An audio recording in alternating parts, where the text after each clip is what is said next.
Hi everyone, it's nice to be back and able to have a video up. I know it's been a while. Obviously, we've had the loss that we just did with the Pittsburgh Steelers game, and I've been trying to have some time to make this video. However, if you didn't know, I live in Florida, so we just dealt with the hurricane and having to help others kind of clean up the messes. In my area, there was a lot of flood surge and stuff like that for the most part. And then on top of it, I'm a healthcare provider. So obviously, I had to be at one point locked down, and it's just a long story. Either way, nothing happened to my house. Luckily, I'm very blessed and lucky. A lot of people lost their homes, had them destroyed, and a lot of people lost their jobs because, obviously the surge kind of destroyed some of those places that now they have to rebuild. But for the most part, thankfully, I've been very blessed and lucky that nothing happened to me or my house or my family for the most part. Uh, Talking about the Raiders, clearly coming off of that heartbreaking loss against the Steelers, my thoughts are, obviously I've said it before, and if you're new here, I'm a huge Raider fan, and obviously seeing how the season has progressed is no surprise with that loss. However, just because it's not a surprise doesn't mean that it doesn't still suck watching them lose.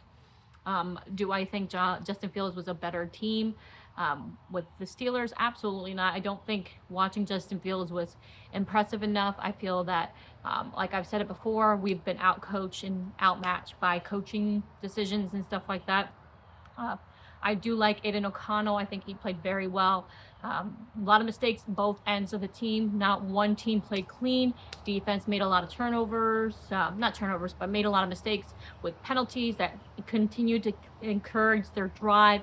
I feel like we had 3 or 4 huge penalties in which we were going to stop the offense from the Steelers from converting, and somehow the refs got into it and played their little role and made them convert to a first down. So those were key drives that all turned into scoring drives, and you take away those scoring drives and this team would have won the Steelers game.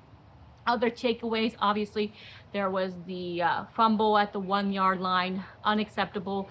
Alexander Madison has been doing great. There was no need for Abdullah to actually be out there. It's like every game is never the same, but it's always the same shit. Like, I feel like we do a lot of turnovers on our own end, and then on top of that, we have the refs' involvement, which doesn't make it easier. We went from 0 to literally the lowest penalized team to going into the Steelers game and having the most penalties of the season.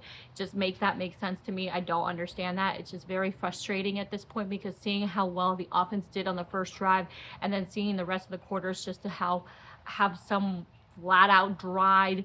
I don't even know at this point what this team needs, but obviously Luke Getsy's still under the hot seat in my opinion. It still amazes me that he continues to have a job despite how terribly the offense looked, and considering how well the first drive proved to yourself as a person. They weren't taking the shots that they needed downfield, and I don't know if that was a quarterback situation where the quarterback wasn't so comfortable throwing those balls, or if that was a play calling. Either way, I'm frustrated. This is probably one of the most frustrating seasons that I've seen, probably in the last 5 to 10 years, I would say. Not because I just feel like there was a lot of key problems versus like every season before this.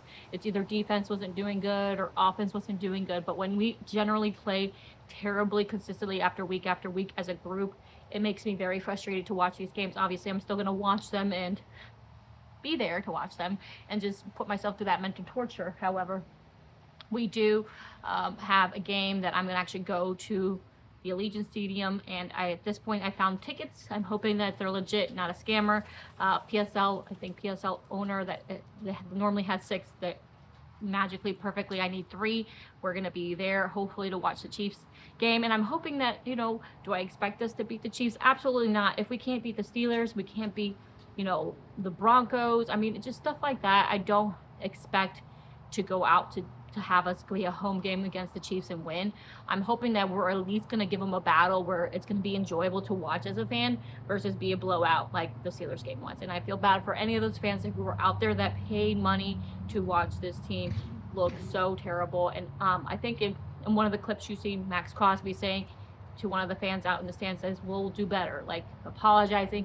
And honestly, with everything going on, chaotic, is it a Raider season if something is not on the news source of highlights? Obviously I'm going to comment on the Devante Adams trade. I know a lot of people hate Devante Adams. I personally have said even before my previous videos, if you didn't see that when we weren't doing well, I think it was like, I'm going to say week 4, my video recap, or week 3, I was like, at this point, that you're not doing anything offensively, seeing how this offense is played, seeing how poorly the quarterback situation is. I've said it before, trading Devante Adams was something that we should have done at that point, and seeing that obviously that was a trade that we did benefits, because all that money that we don't have to pay under contract and still somehow got a draft pick out of it. It's a both win situation, in my opinion, and I don't have any hate against Devante Adams, because he came to this team, and I don't know how many people forget this or just want to like rebuttal this. He came to this team wanting to win a championship. He is at his end stage of his career. He does not want to waste his years here, knowing that we're nowhere close to being a championship or playoff team at that minimum. We're not a playoff team.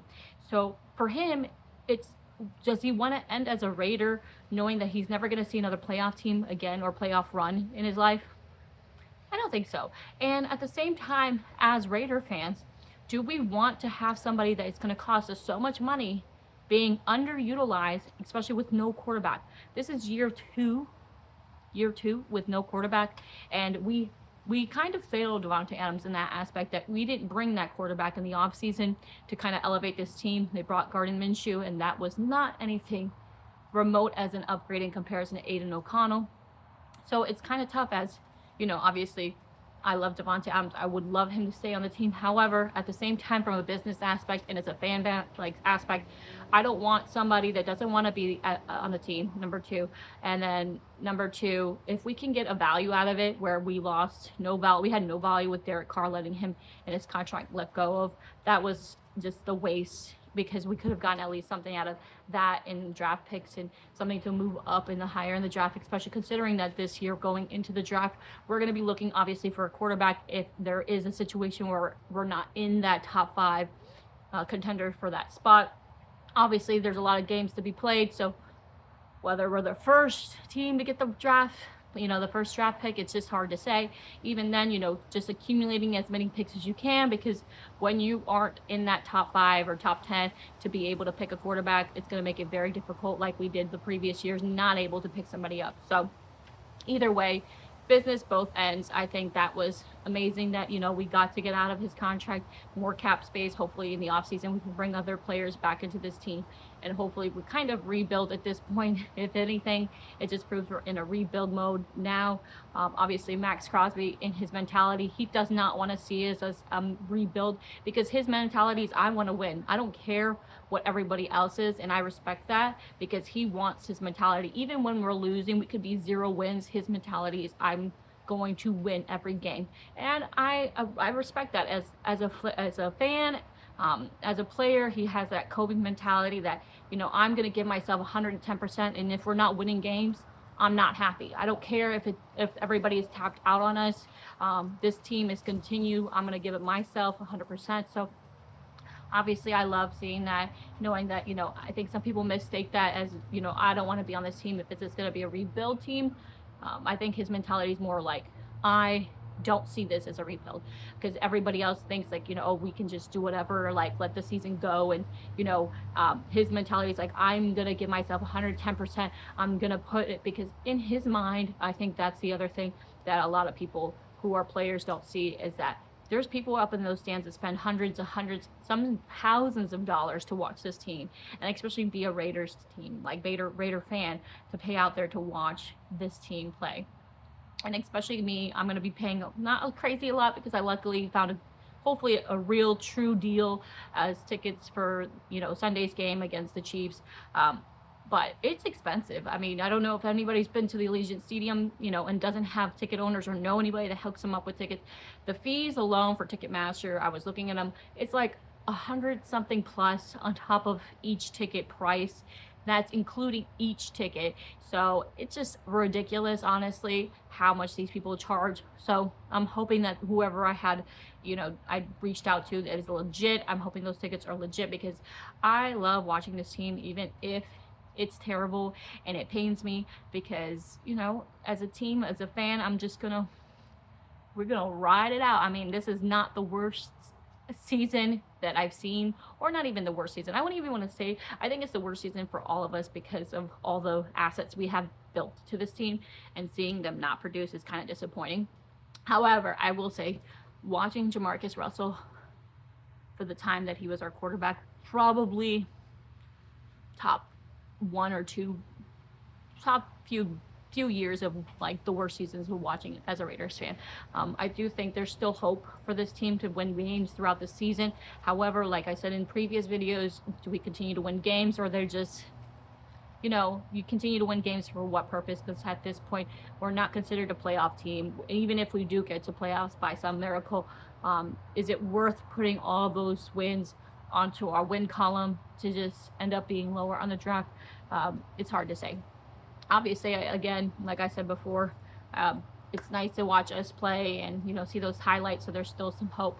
I haven't been able to watch any Laker games, so that'll be, hopefully I'll have some time to watch some of the season games. I know preseason's been playing. I heard that there's a lot of things going on, but for the most part, it's been tough with everything going on at the hurricane season, and then on top of it, my work, my job. I'm just multitasking everywhere possible, and my little ADHD brain is all over the place. So tell me what you guys think. What do you think of the season so far? What are your expectations for the rest of the season? And do you have the same mentality, or do you feel like what Devante Adams is not forgivable, top hated player? In my opinion, there's no hate. I love every Raider, you know, player that's played with us or signed the contract to be a Raider, with these few exceptions. I will say probably my opinion of the most hated. I don't even like hate, because I feel like to hate somebody, I have to be that incorporated into, you know, people say hate is the equal of love. I have to be that incorporated to that level, and no one's not that level to me, in my opinion. However, the worst disliked player, probably I would say Antonio Brown, because considering how much chaos he did this to this team, gave us hope as fans just to rip it out even before the season starts, it was just a shit show. However, close second, if not first, definitely Josh McDaniels. I'll never forgive the man for everything that he put this team through and all the opportunities that we missed because of him. And a debatable close 2 or 3, Jamarcus Russell, because how do you become the first round pick, don't even look at any plays, and play for this team that is put all this time for you, and then bid this first round draft pick for you just to be the person that you are? But I'm hoping he's doing well. Again, there's nobody that I hate. All of them I've disliked to that extreme. No, but I mean, everybody's entitled to their opinion. Like I've said before, I'll never hate a Raider who's been with us, who wanted to join us, who played for us for a few years, despite even ultimately their last decision is to move on. I respect that as well. And tell me what you guys think. I hope you guys have a great rest of the week and enjoy the weekend. And I hope to see some of you guys, if you are there, at the Chiefs game. And if you are, let me know. All right, have a good one.